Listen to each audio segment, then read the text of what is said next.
eu sempre tive uma, se calhar o termo correto, uma ambição desmedida para vencer. E que às vezes não nos deixa descansados. Exato. Essa ambição desmedida de vencer, eu acho que é uma coisa saudável. Eu acho que sim, tu pareces saudável. Tenho 40 anos. Mas o meu pai fez esse modelo porque os mais velhos da minha família já nasceram ricos. Nasceram ricos, meu pai estava muito bem e depois, logo ali a seguir ao 25 de Abril, ele teve um grande incêndio e perdeu quase tudo. E então teve que restaurar tudo e a infância e a adolescência dos mais novos foi muito difícil. Então estás a dizer que os teus irmãos tiveram um estilo de vida que tu já não conseguiste ter? Não consegui ter, exatamente. E daí eu acreditar muito que as coisas difíceis formam as pessoas, não as coisas fáceis. Ok. Ou seja, tu achas que isso deu uma vantagem até em relação aos teus irmãos mais velhos? Sem dúvida, foi o que mais me ajudou. O sofrimento? Sim, o sofrimento. Eu identifico-me com essa cena. Os meus falhanços iniciais foi o que me construiu. E a mim também, sem dúvida. Começaste negativo como? Então, bom, eu como perdi o pai muito cedo. Exato. Olha, por causa dessas coisas do aval pessoal, o meu pai tinha a fábrica de calçado e depois a fábrica depois de ter ardido. Aqui um exemplo espetacular. Ele tinha o aval pessoal. Sim. Eu lembro de um ano depois de ele ter falecido, vinha no jornal do Alcoa o nome dele e da minha mãe, com as coisas todas que ele tinha à venda. Isso que ser executado depois de ter falecido. A minha mãe, como era casada, mesmo as coisas de pessoais, tudo o que ele tinha, até a casa onde eu dormia. Foi incrível. E então, porque ele tinha sido avalista, naquele caso, não sei, de uma operação, ou de um irmão mais velho, ou de um colaborador da fábrica, não lembro o que era, tinha sido avalista de uma pessoa que não cumpriu com o crédito. Exato. E estavam-lhe a executar as coisas todas.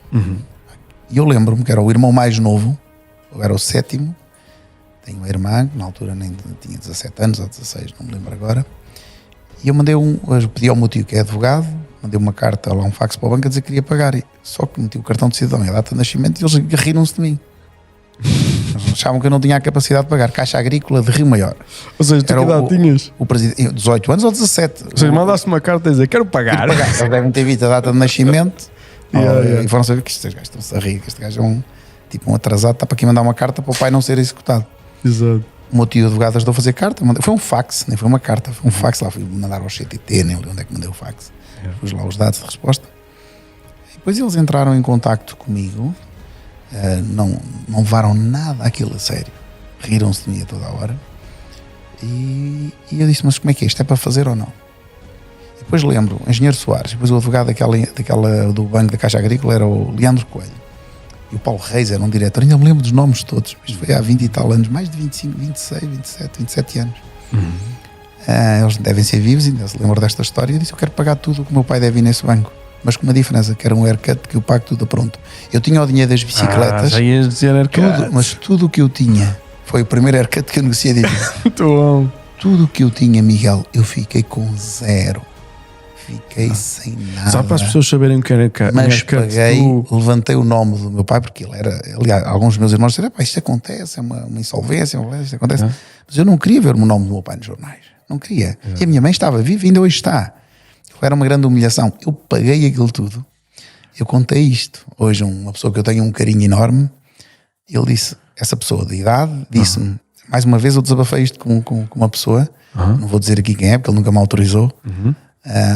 Eu tinha 18 anos, ele disse, não, eu quero que tu vás estudar para a universidade e vais-me pagar 100 contos por mês. Era muito dinheiro, Miguel. Estamos a falar de quase 15 mil contos ou 20 mil contos naquele tempo, em 1995 ou 94. Era uma fortuna. Vê tu bem que é pagar isso. Era 10 mil contos. Mas tinhas de pagar isso? Mas eu por negócio, porque eu não queria o nome do meu pai no jornal, na execução. Foi ele que te deu o dinheiro? Deixa-me acabar. Mas explica, eu não estou a perceber. O meu pai tinha falecido. Sim, e vinha o nome dele no jornal, no Alcoa. Sim, e tu pagaste com o quê? Já dinheiro que tinhas? Eu tinha dinheiro e tinha, aos 18 anos, nunca mais me esqueço, o Banco Espírito Santo de Leiria criou uma primeira conta de crédito para eu fazer negócios. E tu usaste aos 18 anos usei. Mas eu usei tudo para limpar o nome. Mas aquilo foi uma situação verdadeiramente difícil, que foi de alto risco. E eu contei a uma pessoa que é meu familiar, desta dificuldade, fiquei sem dinheiro nenhum para começar a minha vida. Eu, quando era campeão nacional de BTT, ganhava 1000 contos por mês. Não te esqueças que eu, dos meus 16 era muito dinheiro, aos 18 ganhava o equivalente a 1000 contos por mês de patrocínios, era mais de 5 mil euros. da GT Bicycles, da Parque Pré depois, da Trek, fazia a representação da Antena 3, do Radical, da Oakley, da Smith, já no negócio de da No Fear. Fui dos primeiros patrocinados em Portugal da No Fear, não sei se ainda te lembras dessa marca. Com os olhos, não é? Marca de roupa, sim. Com os olhinhos. Os primeiros. E ficava também com as bicicletas. Ainda lembro de ter trocado o primeiro carro a bicicletas. Ou seja, mas deixa-me contar onde é que eu ganhei o dinheiro. Não, eu também tive essa sorte. Quer dizer, na altura, e também na seleção, eu fazia parte da seleção do Projeto Olímpico de Atlanta 96 e o Sydney 2000. Eu ganhava o equivalente só desse Projeto Olímpico, o equivalente a 100 contos por mês. Porque o BTT começou a ser Projeto Olímpico em Atlanta 96. Bom, tudo o que eu tinha e que não tinha, fui fazer dívida, fui pagar aquele valor. E aquilo na altura era quase 20 mil contos, mas negociei um haircut brutal.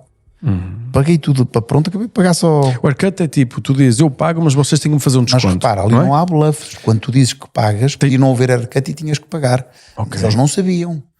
Mas tu tens de ter o dinheiro provisionado, se não há outra hipótese, tinhas que pagar. Exato. Bom, e eles fizeram um haircut brutal, fizeram uma negociação. Aquilo custou-me 10 mil contos na altura, salvo erro, estava em 20, passou em 10. Aquela dívida não era sequer, não tinha nada a ver com o meu pai, ele foi só avalista. Por isso é que eu hoje penso, quando é para dar o aval a alguém, como é que aquele senhor, que Deus o tenha onde ele quer que esteja, foi acreditar num projeto, foi dar o aval pessoal que não era dele, tem lógica nenhuma. O crédito não era dele, e ele ia ficando, os filhos iam ficando sem nada por causa daquele problema. Ele tinha muitos bens muito mais valiosos, mas naquele tempo aquela liquidez podia ser o suficiente para lhe venderem as coisas, e a casa da minha mãe. Bom, eu negociei, falei na altura com um familiar, e ele deu-me o dinheiro todo e disse assim: tiveste uma atitude muito nobre e agora vais-me pagar durante a tua vida 100 contos por mês. E, ou seja, o dinheiro que eu dei, ele voltou-me a emprestar, paguei a terceira prestação. Foi engraçado, foi para até hoje. Ele disse: olha, este exemplo que tu tiveste na tua vida, guarda-o para ti. Eu tinha, se calhar o meu pai também ajudou esta pessoa. Exato. E ele deu-me o valor exatamente, quer dizer, eu acabei por resolver um problema enorme e acabaram por dar aquele valor. Gostou da tua atitude? Gostou, mas foi uma atitude, foi a primeira atitude muito difícil, porque eu fiquei sem nada para tirar o nome dele. Ficavas a dever? Ficava a dever, sim. Não é? Incrível as coisas que tu disseste. Queres que eu conte a história do 127 ou não? Que eu também era um traquinas de primeira. Agora que eu te contei ali fora. Não, já conta tudo o que te lembraste. Perdão. Bom, eu sempre fui muito traquinas, não era propriamente um jovem destes jovens normais. E o meu irmão Tarcísio, coitado, ele hoje trabalha para mim, se ele ouvir isto em casa eu vou ter problemas. Ele tinha um Fiat 127 e ele, para poupar de gasolina, fazia 6 km para cada lado para ir trabalhar de bicicleta para poupar gasolina. Exato.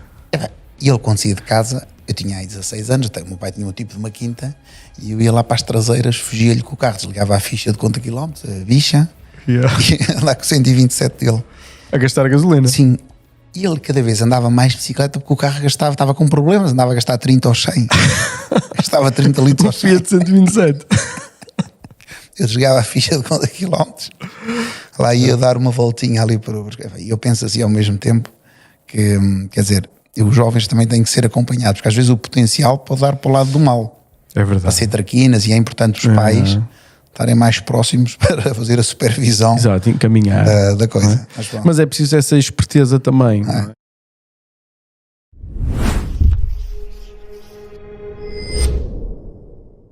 Uma coisa que eu também, na minha evolução como pessoa, o facto de sair de casa e ter um filho muito cedo fez com que eu ficasse muito mais atento e muito mais focado do que seria de outra forma. Sem dúvida, eu também fui pai aos 21 anos, foi exatamente a mesma coisa. Exato. E sentiste essa responsabilidade, sentiste essa pressão, não é? E isso é bom, não é? Acho que é muito bom. E também nos ajuda a outra coisa, que é ver uma criança a nascer e a crescer. É dos maiores prazeres da vida, e também nos ajuda um pouco a estar mais em casa e estar mais concentrados no ambiente familiar, que é muito bom, e é um facto muito positivo em organizarmos a vida, a família. Exato. Ok.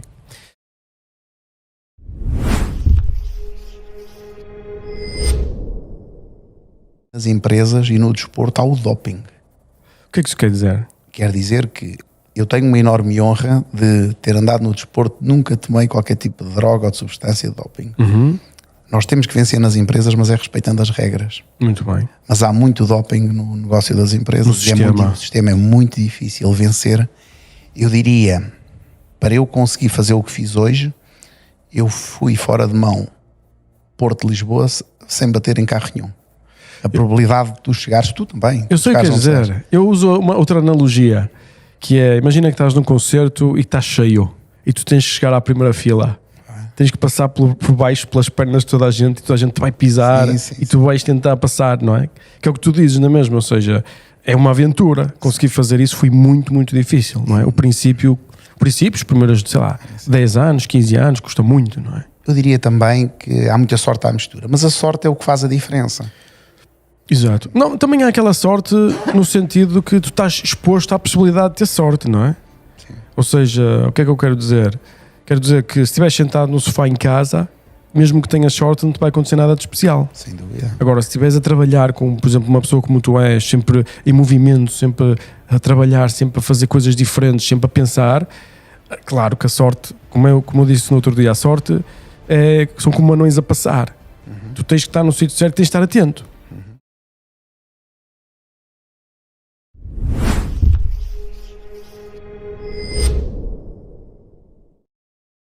O que é uma pessoa ser rica? É ter dinheiro na conta? É ser o mais rico do cemitério? Ou é de facto nós olharmos para os nossos colaboradores e sentir, eu ainda não consigo fazer isso, atenção, porque são muitas aquisições. Exato. Mas aqueles que estão mais próximos já estão mais próximos dessa realidade. E nós tentarmos perceber que a riqueza também é fazer parte da criação de valor para todos aqueles que estão ao nosso lado. Isso é um grande desafio na gestão das empresas. E o nosso país ainda é duplamente mais difícil fazer isso.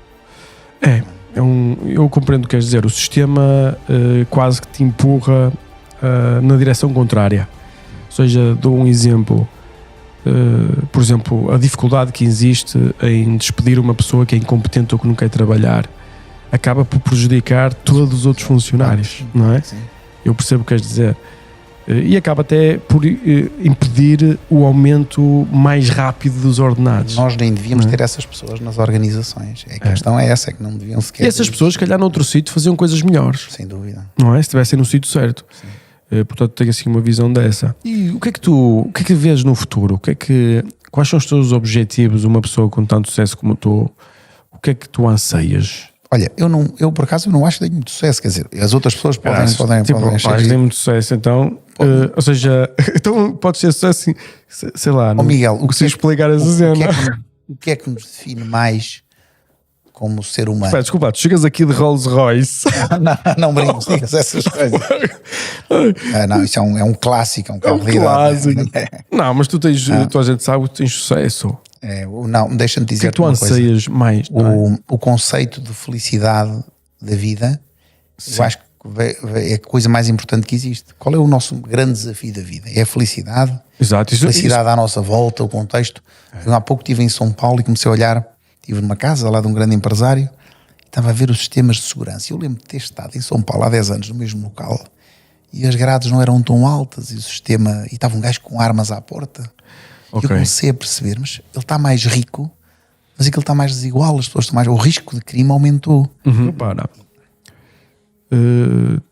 As suas empresas já faturam 800 milhões e as pessoas, se calhar, pensam que tu tens 800 milhões no banco ou qualquer coisa assim. Deus me livre. Tipo, mas todo o teu capital, todo o teu dinheiro, eu diria 99% do teu dinheiro está investido na sociedade. E eu há pouco contei-te que eu comecei negativo. Exato. Não contei essa história. Tens de contar a história do negativo. Comecei negativo. Mas deixa-me só acabar este raciocínio. Eu suponho que tu, como empresário, tens 99% da tua riqueza investida no sistema, em empresas, em ativos, em coisas produtivas que estão a fazer alguma coisa pela sociedade, não é? É assim normalmente que funciona. Normalmente um empresário nunca tem muito dinheiro. Miguel, temos mais do que isso. Porque alguém da responsabilidade, tudo o que criámos e ganhámos até hoje, há uma grande injustiça, porque os empresários hoje em dia querem fazer uma operação e os bancos vêm com aquelas coisas chatas, dar o aval pessoal, não dá, ou seja, na verdade eles nunca querem risco. Pois não, é normal, eu faria igual. Um colaborador teu não tem o risco de ficar sem casa, nós temos o risco sempre, a qualquer momento, de ficar sem a casa onde dormimos. Pois. Porque há um nível de exigência hoje em dia no capital e em tudo. Sim, mas Infelizmente, isso acontece em Portugal. É verdade, Nos outros países não é anticonstitucional em alguns sítios. Pois é. Não, ou estás a dizer que está escrito na lei que não se pode fazer? Em alguns países é anticonstitucional. E eu acho que tem uma certa lógica. Tem. Isso tem uma certa lógica, Marco. Mas deixa-me dizer... Não tem lógica tu poderes perder tudo por causa de uma coisinha de nada. Claro, e na verdade a nossa criação de riqueza e fica muito na sociedade, quer dizer, ninguém leva o dinheiro para lado nenhum, mas ou seja, exatamente, o desenvolvimento que trazemos ao país, sempre investir em investigação, desenvolvimento. E até podemos usar aqui o exemplo do engenheiro Belmiro. Ele tinha muito capital. Já faleceu o senhor, onde é que está o capital? É verdade. Está na sociedade, a produzir valor, é o que está a fazer, não é? Ou seja, as pessoas não percebem que controlar capital não é ter capital. É diferente. Tu tens uma empresa, não é a mesma coisa que tens dinheiro no banco e gastas o que quiseres. Não é.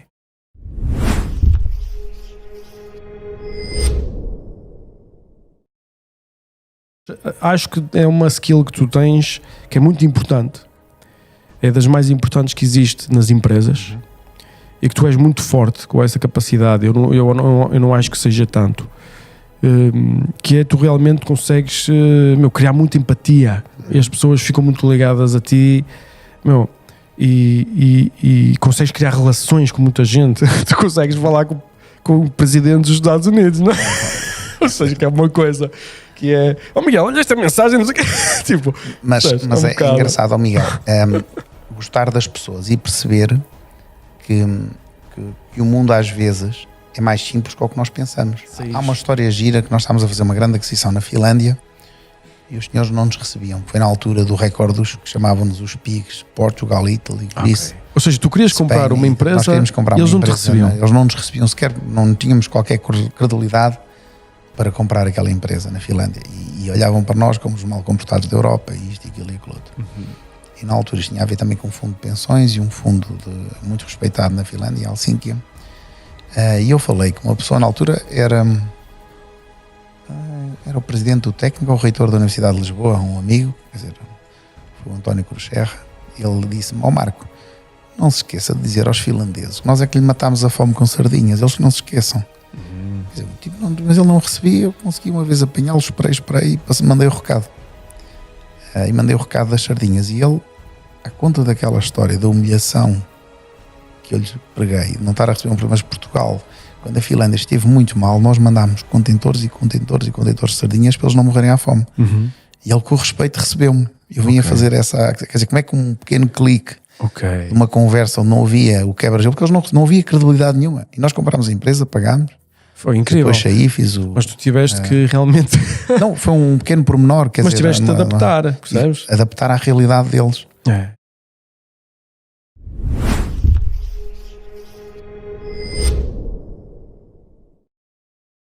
O caminho foi diferente do teu. Isto também é demonstração de que tu podes seguir caminhos completamente distintos e podes produzir valor das mais diversas formas, não é? Tu com buy and grow e eu com crescimento orgânico, não é? Mas ambos queremos a mesma coisa, se te reparares. Sem dúvida. Ou seja, tu já não procuras riqueza. Tu é muito mais uma cena de serviço de produzir valor, percebes? Porque tu, para que é que precisas ficar com mais empresas? Não precisas. Nós dizemos muito criar empresas de valores com valor. Exato. Transmitir valor à sociedade é o grande conceito de riqueza. E é bonito, depois de resolver os teus problemas pessoais, as tuas necessidades, é normal qualquer pessoa começar a se dedicar aos problemas dos outros, não é?